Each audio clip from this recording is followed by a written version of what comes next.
Buenas tardes a todos y buenos días para algunos, buenas noches para otros, la gente que está en otras partes del mundo. Voy a presentar el día de hoy al profesor Ian Roberts. Él trabaja en el área de medicina, fue pediatra en el Reino Unido y también estuvo en la Universidad de Auckland y en una universidad en Canadá.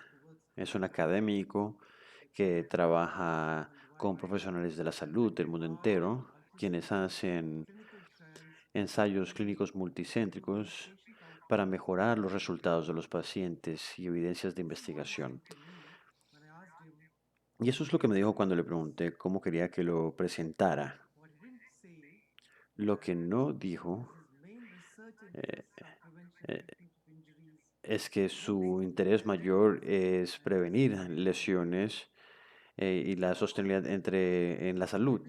Es autor de este libro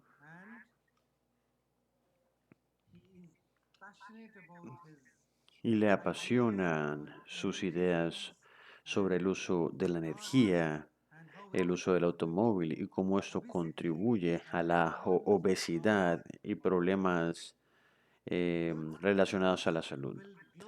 Y él está haciendo esto para hacer proyectos de investigación para responder preguntas que no se pudiesen contestar si trabajase solo.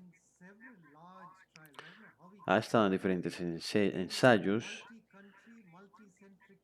ensayos multicéntricos, multipaís. Los cursos Crash 1, Crash 2, Crash 3, todos están publicados.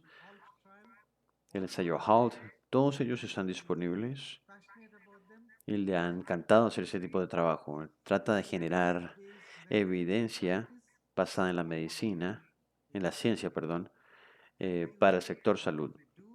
Gracias, Ian, por todo lo que haces y gracias por ser parte de esta sesión. Gracias, Matthew.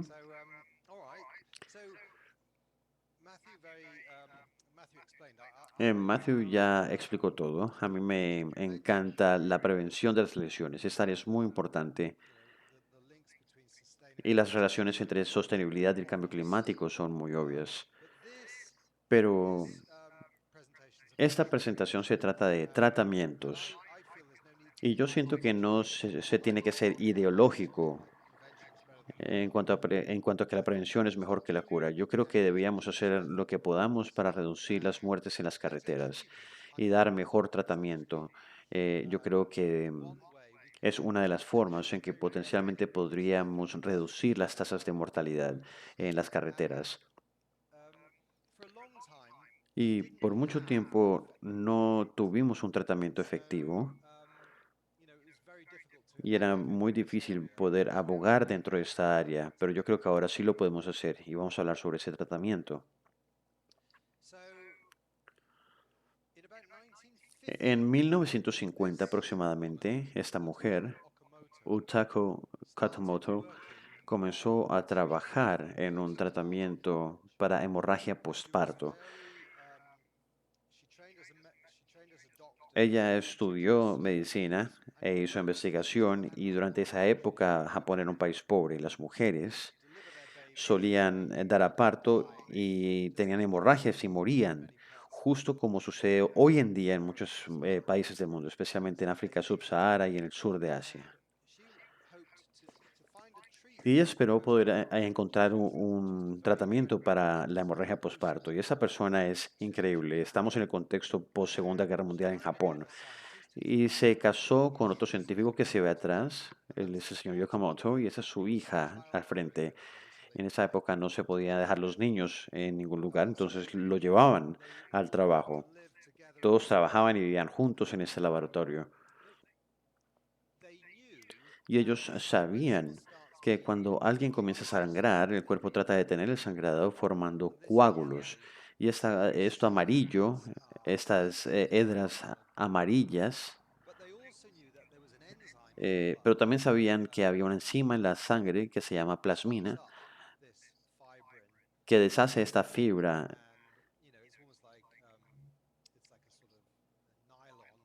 Es como un tipo de malla de nylon. Podría imaginarlo así. Y es como si alguien cogiera unas tijeras y lo cortara. Entonces el plasmin es la enzima que corta esta malla de fibrina.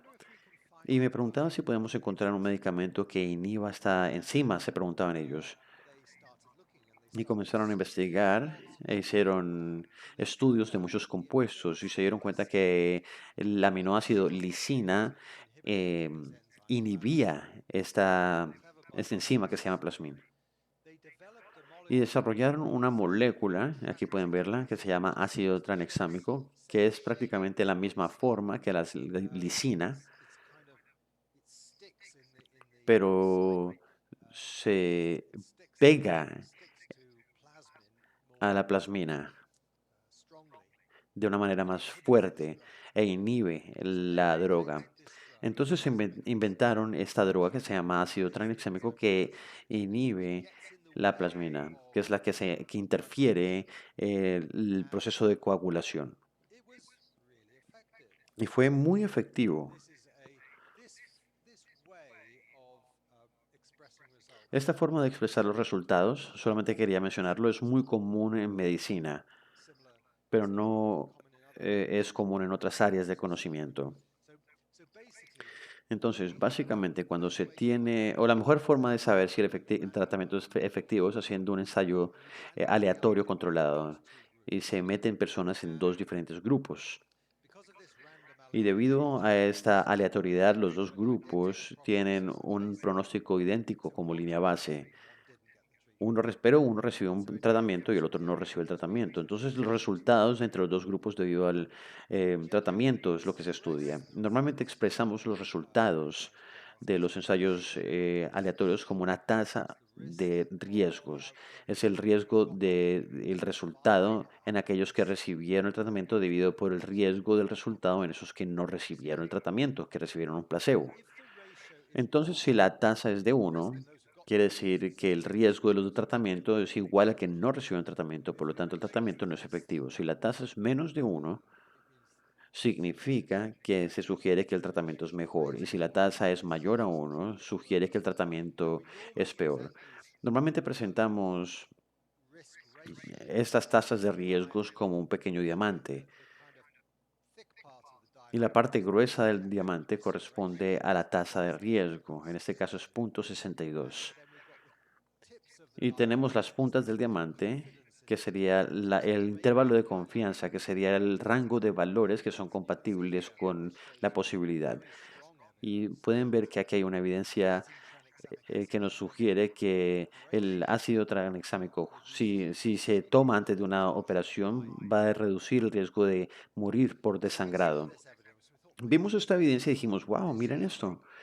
Esta droga, este medicamento que fue inventado en Japón en 1960, 50, en verdad reduce el sangramiento durante la cirugía. Si se lo das a un paciente va a sangrar menos. Y me pregunto si funcionaría si se lo damos a un paciente de trauma, porque el trauma es parecido a una cirugía. Si te abren el estómago con un machete, no es muy diferente a que si te lo abre un cirujano. Entonces veamos si funciona también en cirugía. Y debería decir antes de llegar a ese punto, es que han habido muchos ensayos en cirugía cardíaca que muestran con evidencia sólida de que esta droga funciona. Hay menos tasas de reoperación, de transfusión, si se toma ácido tranexámico. Entonces nos preguntamos, bueno, ¿funciona con los pacientes de trauma, que son parecidos a los quirúrgicos? Y por mucho tiempo no había habido un tratamiento efectivo para la hemorragia traumática. Este paramédico estaba preguntándose ahí, por ejemplo, ¿qué hacemos? No lo sabemos. Entonces hicimos un ensayo mundial muy grande y muchos pacientes de trauma como este señor que fue atropellado en Tailandia fueron incluidos en ese estudio.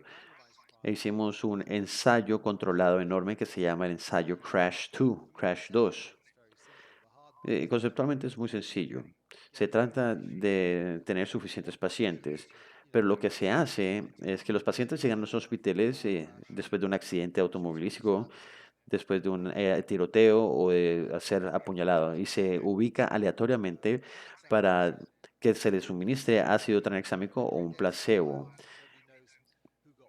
están en contenidos iguales y nadie sabe qué es qué hasta el final del ensayo. Y todos los otros tratamientos, los doctores pueden ofrecer lo que necesitan y lo que quieran, pero la diferencia en los resultados entre los dos grupos va a ser basado en el tratamiento. Y obtuvimos este resultado. Justo como en la cirugía, el ácido tranexámico reduce el sangrado, en el trauma también, y reduce el riesgo de sangrar y de morir desangrado. En una sexta parte, en un 15%. Y este diamante muestra que las puntas de los del intervalo de confianza, hay mucho espacio azul entre la línea de no efecto. Entonces, el valor P aquí es muy pequeño. Y esto no es un error, es un efecto del ácido tranexámico. Este reduce el riesgo de sangrar hasta morir. Pero es inclusive mejor que esto, porque este fue un ensayo muy grande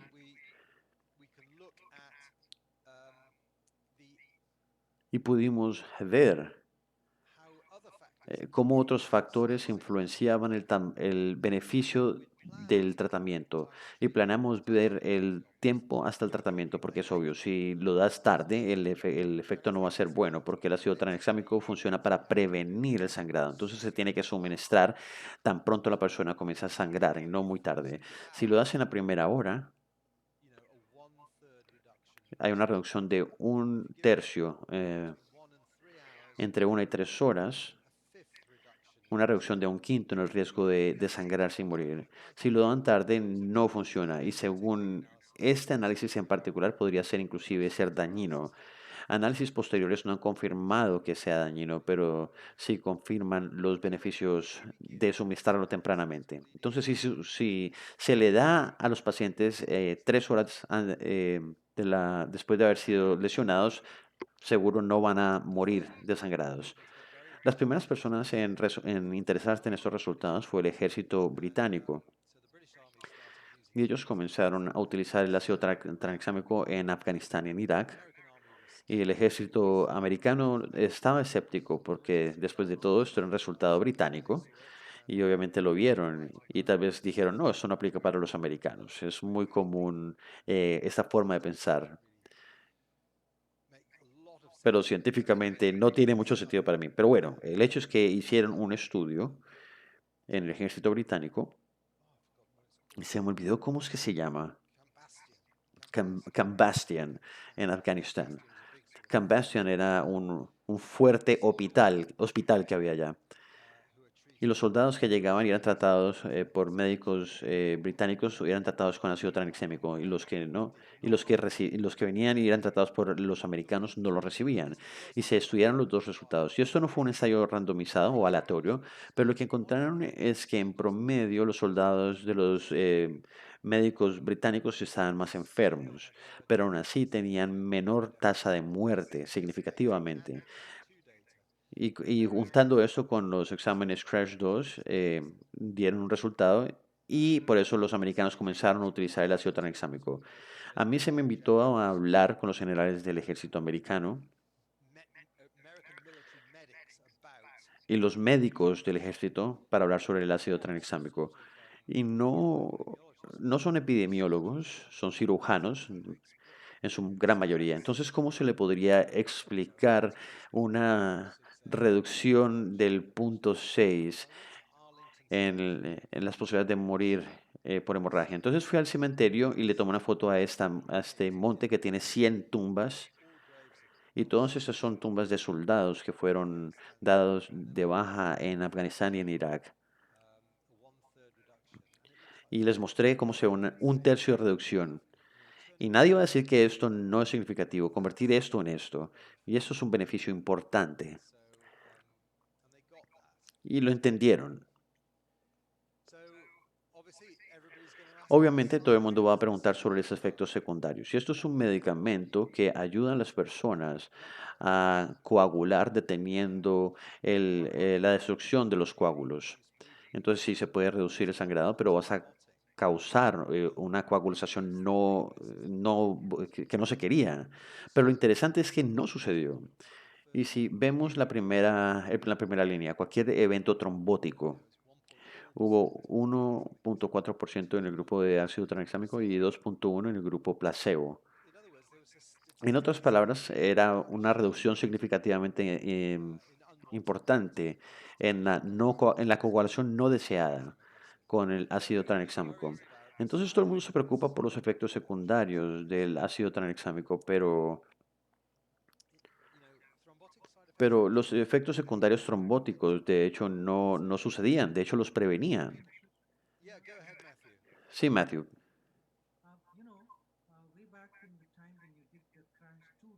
Cuando hice los ensayos de Crash 2, mi hospital fue parte del programa y nos fascinó toda esta información. Habían unas directrices que se tenían que hacer para el cuidado prehospitalario. Vimos ahí el cuidado a víctimas de accidentes de tránsito. Y yo propuse que el ácido tranexámico se veía muy prometedor para poder lidiar con los efectos secundarios.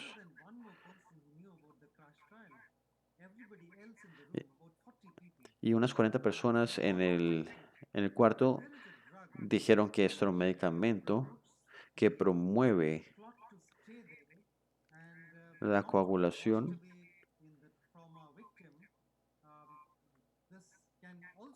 Eso también podría aumentar la trombosis, causando derrames o accidentes cerebrovasculares, o también afectaría las arterias coronarias.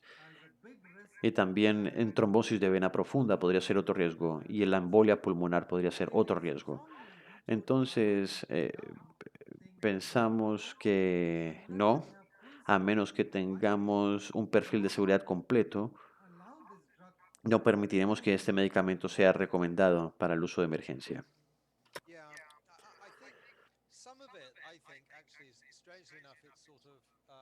Yo creo que eso es un conflicto de intereses académico, porque cuando los ensayos de Crash 2 fueron publicados,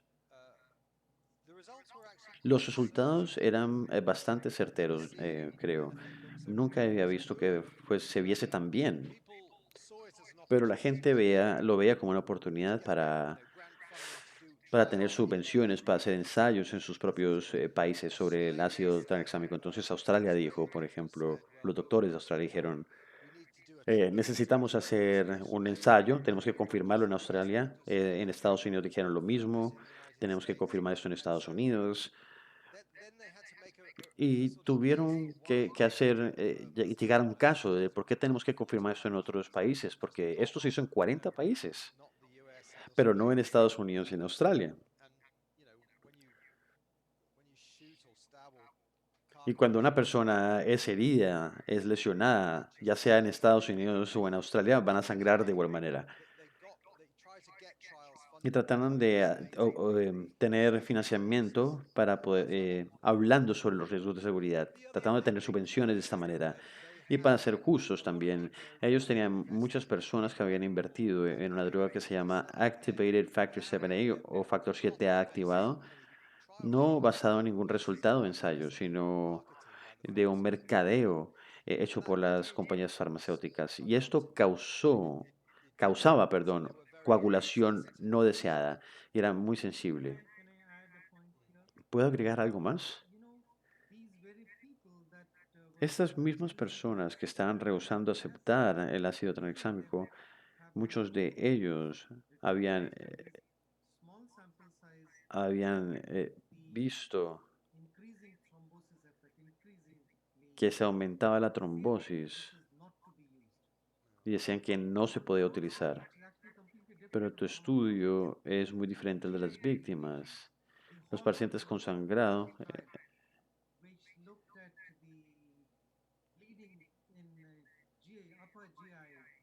que tenían sangrado en el tracto intestinal con un aumento en trombosis. Y les ponían esto y los legisladores o los tomadores de decisiones dijeron, hay efectos secundarios y no podemos recomendarlo. Y esto puede ser un gran problema.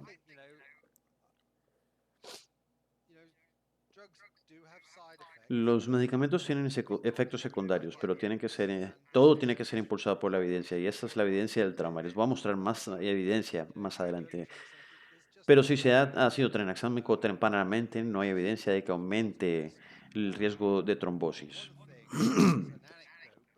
Voy a contar una anécdota que también es muy persuasiva, y es que el uso más común de ácido tranexámico en el mundo es como un tratamiento de belleza.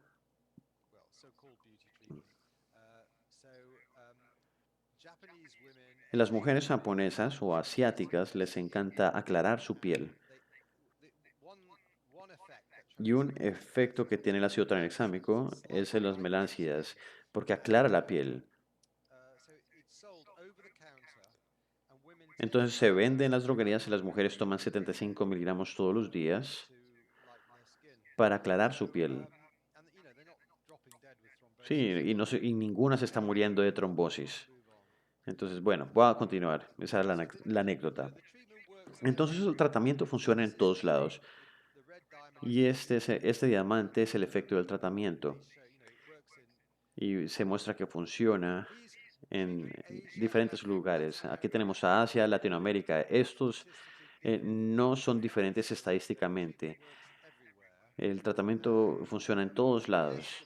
Y estimamos que si solamente tratamos a los pacientes, y esto fue un análisis que hicimos, si podemos tratar a los pacientes en los hospitales, no en la escena, sino que hicimos un ejercicio de modelación aquí, podríamos salvar unas 120.000 vidas por año, siendo bastante conservador y dependiendo de dónde se recibe el tratamiento la persona. Y se pueden salvar muchas vidas con el ácido tranexámico. En los lugares en donde se salvarían más vidas es en India y en China, por la gran población que tienen ambos países.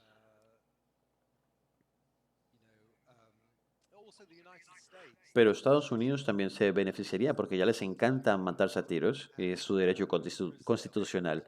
En Brasil también hay mucho trauma por accidentes de tráfico y también mucha violencia. Entonces podríamos salvar muchas vidas. Y es algo que se utiliza relativamente fácil y salvaría vidas y es muy costo efectivo. Este es un análisis de costo efectividad. Y si se tuviese $1 millón para invertir y quisieras sacarle el mayor provecho, el mayor beneficio, te lo gastarías en redes para evitar malaria, porque es la mejor intervención si se tiene malaria en donde estás, obviamente. Pero muy cerca de eso está el ácido tranexámico para el trauma. Se podrían salvar 20.000 vidas con $1 millón en inversión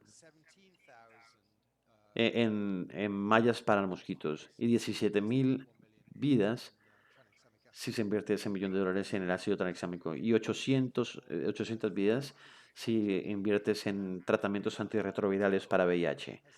Y todo el mundo ha dicho que todo el mundo que tenga VIH debe recibir un tratamiento antirretroviral. Pero ¿por qué no hemos hecho eso con los pacientes de trauma? El tratamiento antirretroviral es para algo que vas a hacer por el resto de tu vida. En cambio, el ácido tranexámico es una inyección que te vas a poner y ya.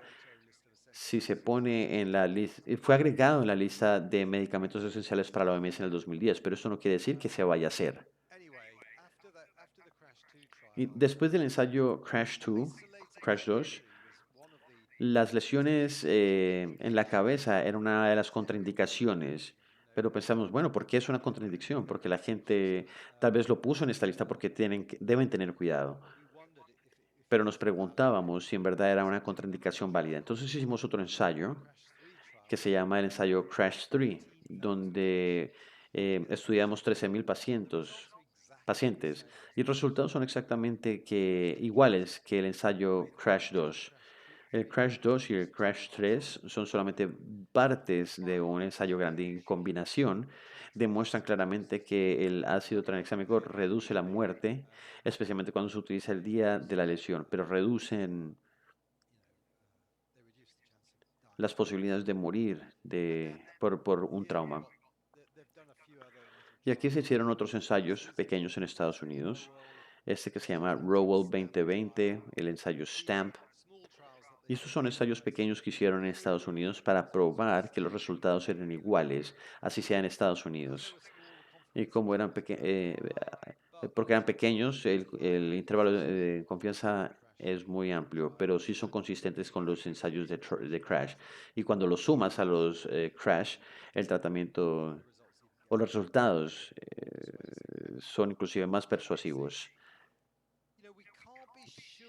No podemos estar seguros. Ese es el efecto del ácido tranexámico en eventos oclusivos vasculares. Y sin lugar a dudas reduce esos problemas, pero no hay evidencia de que los aumente. El factor crítico con el ácido tranexámico es que el tratamiento temprano es esencial. Hicimos unos modelos estadísticos y encontramos que los beneficios de supervivencia aumenta 10% por cada 15 minutos de tardanza. Entonces se tiene que hacer urgentemente, se tiene que suministrar en la escena, tiene que estar en las ambulancias con los paramédicos o en el departamento de emergencia apenas se entra al hospital. Sí, Matthew.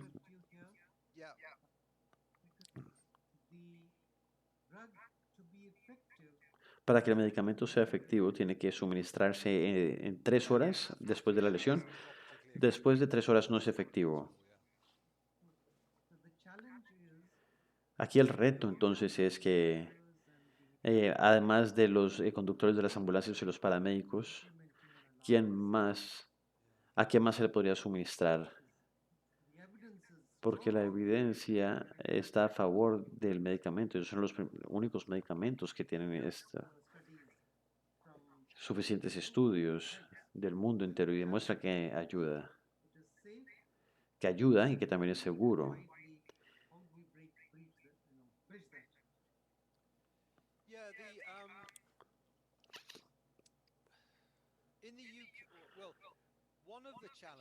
Uno de los retos es que en los ensayos CRASH 2 y 3 se tenía que suministrar intravenosamente. Y eso es un poco complicado porque se necesita tener paramédicos capacitados con experiencia. E hicimos otro estudio, entonces, en unos centros de trauma en el Reino Unido y nos dimos cuenta que se absorbe muy bien después de que se ponga intramuscularmente. Entonces no se debe tener un paramédico con mucho entrenamiento y experiencia. Se puede tener una jeringa y se puede inyectar intramuscularmente y se absorbe muy rápidamente y se tolera muy bien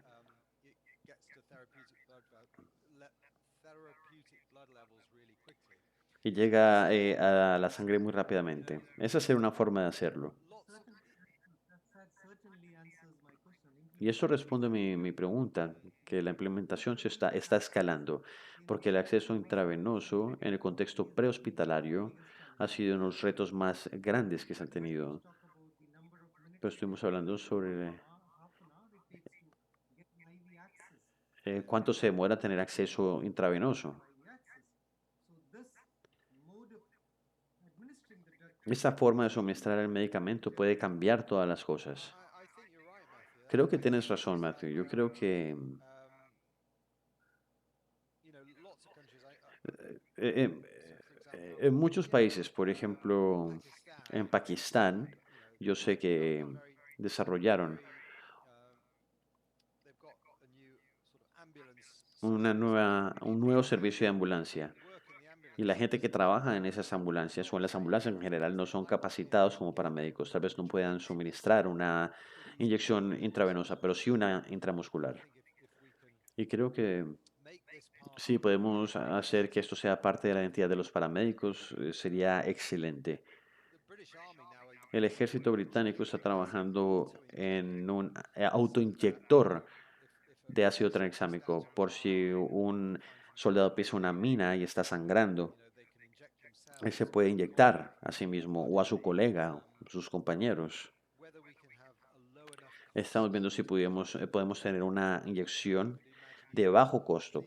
Todavía no sé si lo podemos hacer, pero sería muy bueno que los policías o la gente que llega a la escena primero podría inyectarlo. Pero yo creo que eso todavía falta tiempo para poder hacerlo.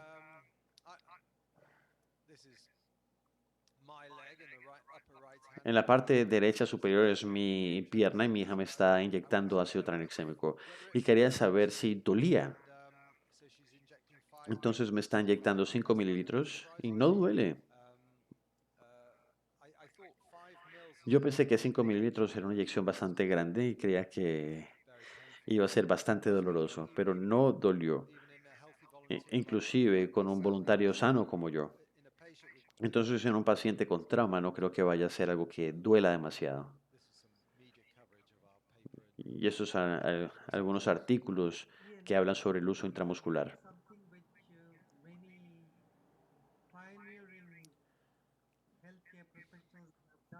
Muchos profesionales de salud han hecho esto, comenzando con la vacunación de viruela, que se autoinyectaban.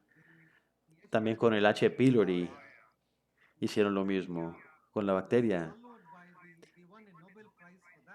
Y de hecho el que hizo esto se ganó un premio Nobel, se le tragó la bacteria. ¿Estás tratando de hacer lo mismo que ellos? ¿Recomendarías este tipo de trabajo o este tipo de metodología? No, no, no, no creo que me pueda ganar un premio Nobel, pero tenemos que hacer un video y no pude hacer que nadie más lo hiciera, entonces pues lo hice yo. De alguna manera, el ácido tranexámico sería como, podríamos verlo como una vacuna, el intramuscular, para no sangrar demasiado. Y cualquier persona que esté en un accidente automovilístico, estos accidentes son eventos de alta velocidad y estás en un riesgo de sangrar, entonces deberías de tener una inyección intramuscular de ácido tranexémico. Sería como vacunarse para no desangrarse, para cualquier riesgo de morir desangrado. Y reduciría el riesgo en un 10% o más. No va a garantizar que sobrevivas, pero sí hay una diferencia significativa. Sí podemos salvar un 10% de la gente que se muere desangrada en los accidentes de carretera sería muy bueno. Y la gente dice, bueno, ¿por qué estás hablando sobre el ácido tranexámico? ¿Por qué sigues hablando sobre este tema? Es aburridor que hables de eso siempre. Bueno, y como demuestra tu review, Matthew, es lo único que en verdad nos ha brindado evidencia efectiva, que además del ácido tranexámico y analgésicos hay muy pocos medicamentos que ayudan a los pacientes de trauma. Espero que haya más drogas en el futuro que puedan ayudarlos, pero no sé, no conozco ninguna en este momento. Hay un mapa de brechas en el cuidado prehospitalario y, y la evidencia para el resto de intervenciones y todo este tipo de cosas en el contexto prehospitalario no han dado resultados positivos. Y esa es la última diapositiva. Y ese es el reto, porque ya hicimos la ciencia, pero ahora nos toca hacer la implementación. Funcionan las cirugías, hay mucha evidencia, es muy importante para el trauma. ¿Qué pasa con las lesiones en la cabeza? Nos dio resultados similares, pero es muy complicado poder suministrarlo en la escena. Ya vimos que se puede suministrar intramuscularmente. Ya se hizo la ciencia, pero eso no es suficiente, nunca. La ciencia por su propia cuenta no es suficiente y toma mucha abogacía y apoyo. De hecho, María en la última presentación, de hecho me encantó su presentación. La abogacía puede hablar duro, pero el dinero lo hace más. Y es uno de los problemas del ácido tranexámico, es que es un medicamento genérico muy económico. Entonces las compañías farmacéuticas ganan dinero teniendo medicamentos bastante costosos con bajo volumen y alto costo. Y esperaría que como esto es un medicamento genérico y muchas compañías lo hacen alrededor del mundo, tal vez podría haber un formato o un modelo de bajo costo y alto volumen para hacer que esto valga la pena. Pero tener un impulso desde abajo, desde las organizaciones de víctimas. Y el próximo domingo, el día 15, va a ser el Día Mundial de la memoria de los de los que han muerto en accidentes de tráfico. Y estoy trabajando con diferentes asociaciones de víctimas en Europa y estamos pidiendo una mejor implementación del ácido tranexámico en los pacientes que eh, tienen trauma y están sangrando.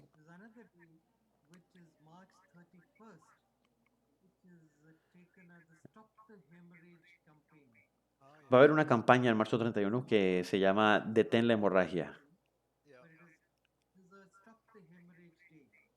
Es el día para detener la hemorragia, así se llama.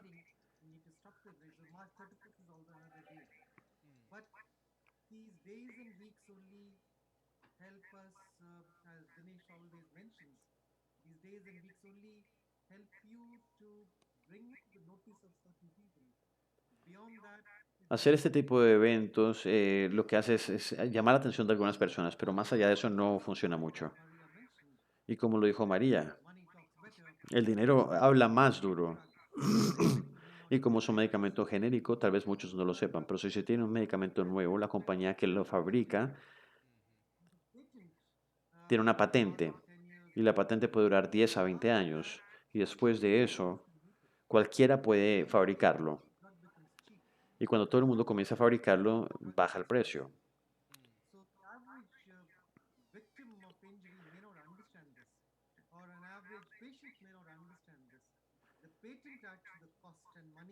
Se debe entender que la patente es importante que el dinero habla.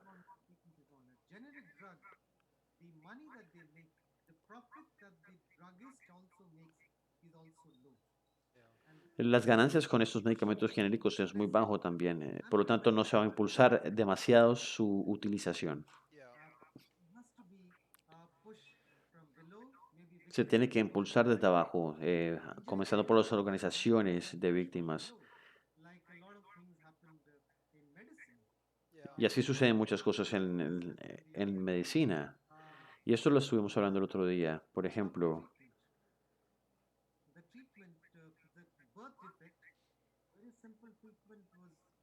había un tratamiento para los defectos de nacimiento que fue probado en 1946 y no se volvió popular. En los 50 tampoco se volvió popular, en los 60 tampoco, 70 tampoco, 80 tampoco, y de repente se volvió popular. Y en los 80 se volvió popular. Se volvió popular porque los grupos de padres están pidiendo a los doctores que lo aplicaran. Entonces tal vez tenemos que hacer algo para poder impulsarlo de esa manera. Las organizaciones de víctimas en el Reino Unido, hay una organización que se llama Road Peace, que es una organización de caridad para las víctimas de accidentes de tráfico, y trabajamos con ellos y enviaron una solicitud de libertad de información para todos los hospitales. Todos los años lo hacen, pidiéndole preguntando qué proporción de pacientes lesionados recibían ácido tranexámico. Y yo creo que esto hizo que el gobierno británico se lo tomara en serio. Había mucha gente que está demandando, exigiendo esta droga. Y esos solicitudes de libertad de información llegan a al escritorio del gerente del hospital y dice, bueno, ¿estamos utilizando eso en el hospital? ¿Qué es esto? Y empiezan a pasárselo hasta que llega el director del departamento de emergencia y ellos son los que tienen que decir, bueno, no sé, ¿estamos utilizándolo aquí? Entonces, esos solicitudes de libertad de información generan cambio. Y también las víctimas las organizaciones de víctimas están pidiendo, por ejemplo, que se use por los paramédicos. Y las cosas están cambiando. Pero hace 10 años fue que tuvimos el ensayo Crash 2 y simplemente me sorprende lo lento que cambian las cosas. Es bueno que algunas cosas cambien rápido y otras lento. Tengo una pregunta. ¿Recomendarías la misma dosis o concentración de ácido tranexámico para uso intramuscular o intravenoso? Sí, yo creo que sí. Es 1 gramo y 1 gramo Porque la solución es 100 miligramos por mililitro. Serían 10 mililitros. Y 10 mililitros es una inyección bastante grande. Entonces, dos inyecciones de 5 mililitros de ácido tranexámico en el muslo, en la nalga o en el deltoide sirve. Y lo hemos intentado. Lo hemos probado con pacientes de trauma y de hecho ni siquiera se enteran que le pusieron la inyección. Ni tienen ninguna objeción. Mientras más droga le puedas inyectar al paciente, más rápido vas a obtener niveles terapéuticos. Entonces la respuesta es sí. Puedes suministrar 1 gramo de ácido tranexámico por medio de una inyección intramuscular.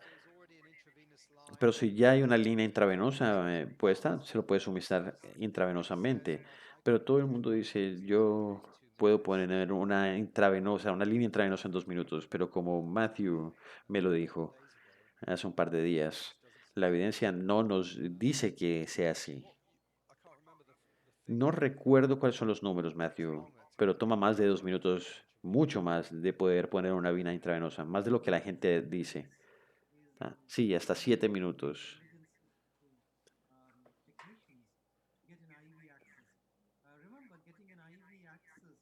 Tener acceso intravenoso.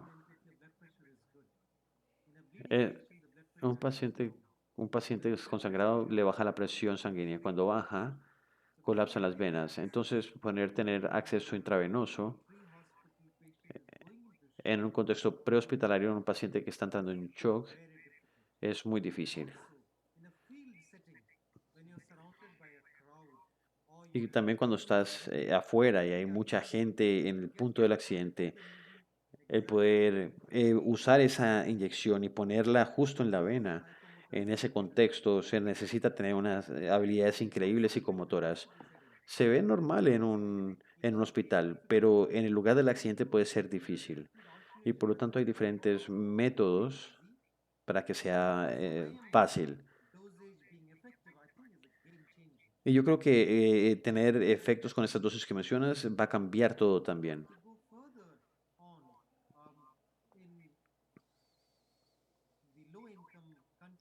En los países con bajos ingresos y de altos ingresos, vimos los datos, un 7% de las personas se transportan en ambulancias, mientras en los países de bajos ingresos, el 90%, 95, 96, 97% de las personas van en ambulancias, las víctimas de lesiones. ¿Cómo les llegamos a estos pacientes? Esto se tiene que escalar a nivel hospitalario, a donde se ha llevado el paciente. ¿Esto podría ser una respuesta? Yo creo que es una muy buena idea. Eso es lo que hemos notado, y es que los pacientes o las ambulancias son relativamente raras a nivel mundial. Y el escenario típico es que hay un accidente y llaman al primer vehículo que pasa. Los pacientes los meten en el asiento trasero y los llevan al centro de cuidado más cercano.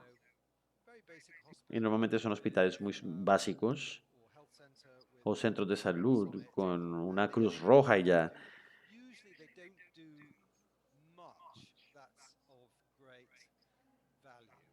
Y normalmente no hacen demasiado que ayude, no hacen nada que ayude demasiado, perdón. En esos lugares toman radiografías, suministran algunos medicamentos, pero eso no es lo que mata a la gente. Unos rayos X no ayudan demasiado en ese contexto. Pero si ese tipo de lugares, esos centros médicos secundarios pudieran poner una inyección intravenosa o intramuscular, la que sea más rápida, si le pueden suministrar el ácido tranexámico antes de montar un paciente en una ambulancia o en un taxi para llegar a un hospital terciario, o algunas veces es a otro hospital un poco más grande, pero que no puede dar el cuidado que se necesita. Si esos centros pudiesen suministrar una inyección intramuscular de ácido tranexámico, sería darles algo que valga la pena, que en verdad pueda ayudarles. No tengo preguntas aquí. Si tienen preguntas, envíelas. Pero mientras tanto, para continuar con la discusión de cómo mejorar a los profesionales de salud, muchos de los ginecólogos, por ejemplo, conocen esto por el uso histórico que han tenido en la hemorragia posparto y en sangrado ginecológico. Y muchos cirujanos lo utilizan rutinariamente para grandes cirugías, para reducir la cantidad de sangrado y la cantidad de transfusiones que se requieran después. Yo lo uso rutinariamente en mi práctica, pero cuando hablé sobre el uso de mayor escala, muchos colegas no estaban conscientes de este producto. Tiene que haber la inclusión de esta información en el currículum de los profesionales de la salud, los doctores, para que sepan que esto se puede utilizar en las salas de emergencia o con uso de emergencia. Sí, estoy de acuerdo contigo. Por ejemplo, yo sé que tú, Dinesh, trabajan muy duro a nivel gubernamental para poder poner esto bajo el radar del gobierno. Y hace unos años me enviaste un documento, una política, un documento de una política en la India, diciendo que el té quizá era citado como algo que debería ser suministrado a nivel ministerial. Y ese tipo de actividad es muy importante. Hay muchas veces, como tú lo dices, se debe tener un cohorte de doctores que estén capacitados y que sepan que esto es parte de la historia, de hecho, y que deberían estar utilizando ese tratamiento.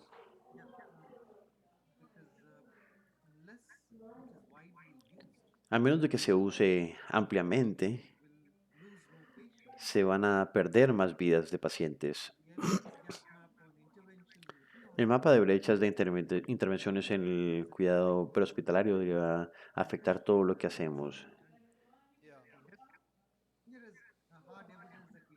Y esta es una evidencia de esto.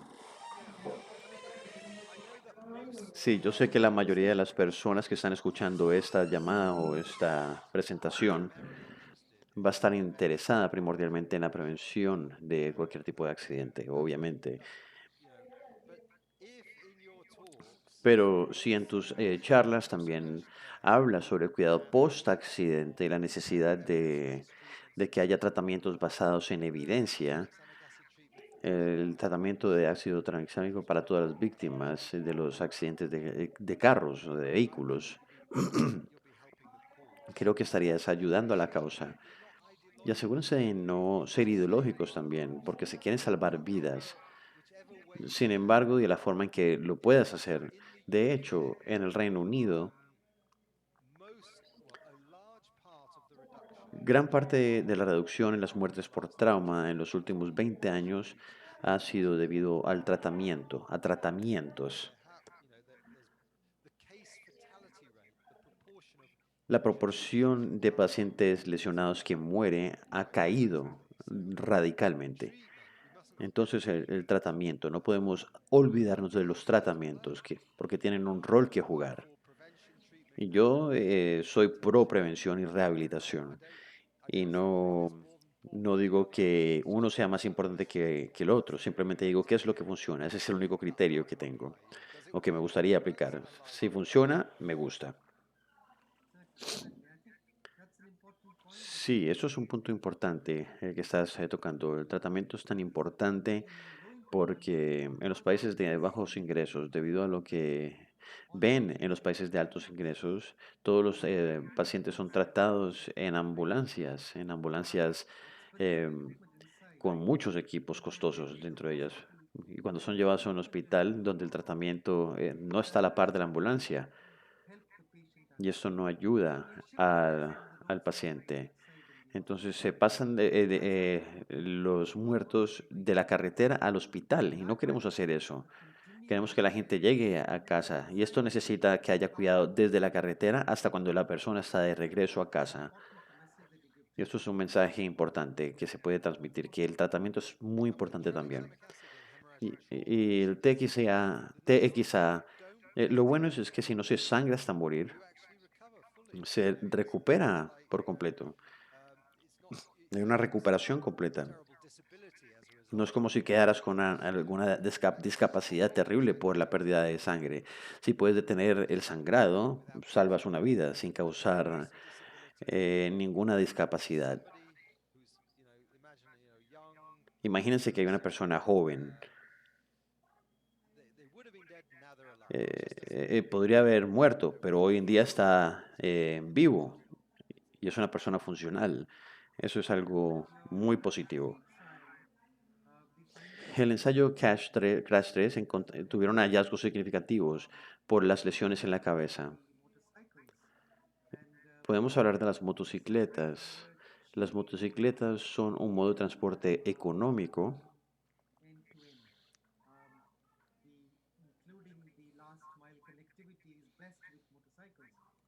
La conectividad es mucho más económica que la motocicleta. Ningún transporte público puede ser tan costo efectivo como una motocicleta.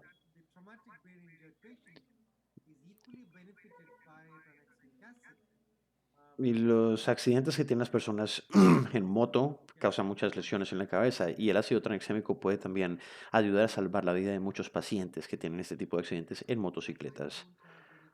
Aún no tengo preguntas aquí de la audiencia. Tenemos unos 7 minutos todavía en esta sesión.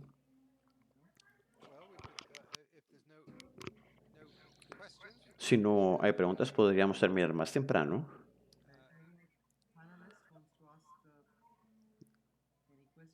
¿No hay nadie que quiera hacer alguna pregunta? Matthew y Ian. Es muy interesante. He estado escuchando. No puedo decirlo bien. El ácido tranexámico, eso. Marx está hablando sobre esto por mucho tiempo y que es lo único de lo que podemos hablar. Y, y es muy bueno saber que esto es cierto por tu presentación. Y esto lo vemos como una forma de resolver problemas desde la raíz.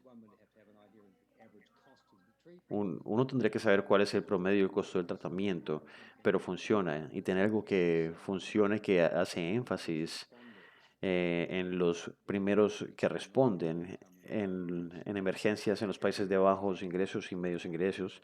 El hecho de tener esta herramienta adicional va a ayudar muchísimo.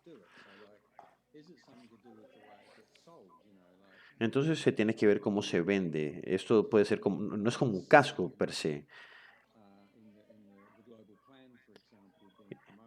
Eh, no no lo veo como algo que se vaya a volver obligatorio ni algo que esté presente, pero tiene que haber unas personas específicas que ayuden a que empiecen a invertir en esto y que lo conviertan en algo que se utilice. Yo creo que es muy interesante y hay algo único sobre el trauma. Básicamente, después de tener los resultados del ensayo Crash 3, hicimos ese ensayo que quería la mujer que se inventó en el parto, en hemorragia de partos y redujo el sangrado, justo como lo hace en el trauma, con el trauma.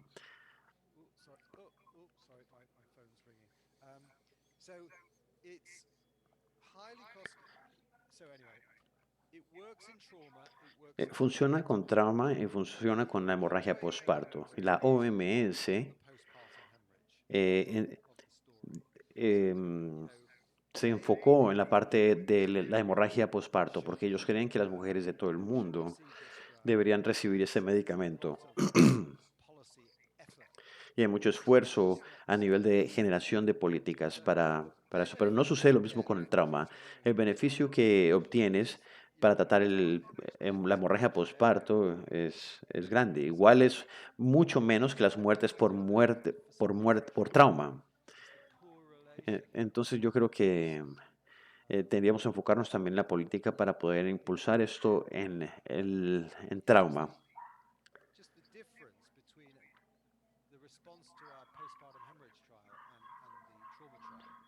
En los dos ensayos, los ensayos de trauma y de hemorragia fueron prácticamente iguales a nivel numérico y se impulsó mucho la hemorragia en parto, en hemorragia de parto, pero nada en trauma. Y eso es algo que me llama mucho la atención. Y quería agregar algo. Puedes ver que el abordaje seguro, la OECD reportó esto y se convirtió en un marco de trabajo importante en Australia. Y la parte post-accidentes fue eliminada ahí. Y debe recordar a la gente que esto tiene beneficios, pero tu marco estratégico ni siquiera lo incluye. Y eso es un problema. Una forma de solucionar esto es viendo cómo mostramos los títulos. Y cuando se tiene una intervención que ha sido probada, que tiene efectos positivos y que es efectiva y es fácil de implementar. Sí, yo encuentro interesante que no esté siendo impulsado, debería estar más impulsado.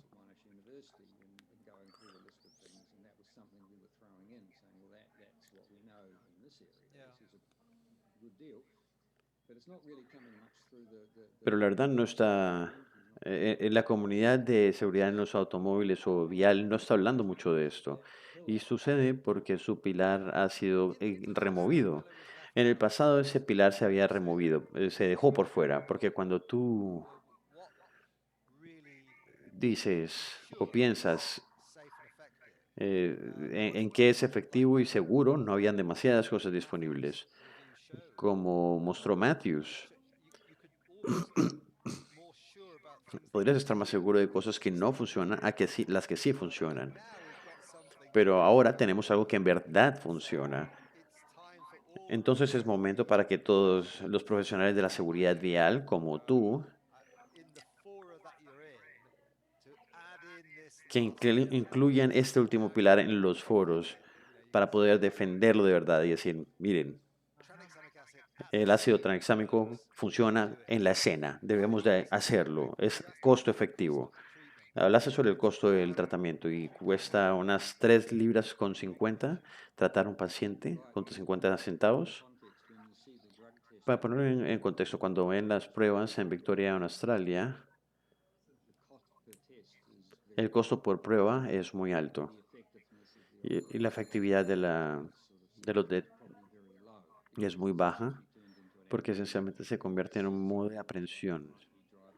Es para ver si alguien está conduciendo bajo el efecto de algún psicotrópico para poder llevarlos a prisión. Pero creo que costaba unos $50 cada prueba. Tenemos que detenernos ahora porque se nos acabó el tiempo.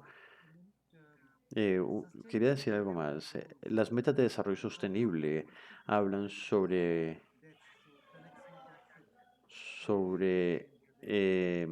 las muertes por accidentes y el ácido tranexámico podría afectar mucho esa meta.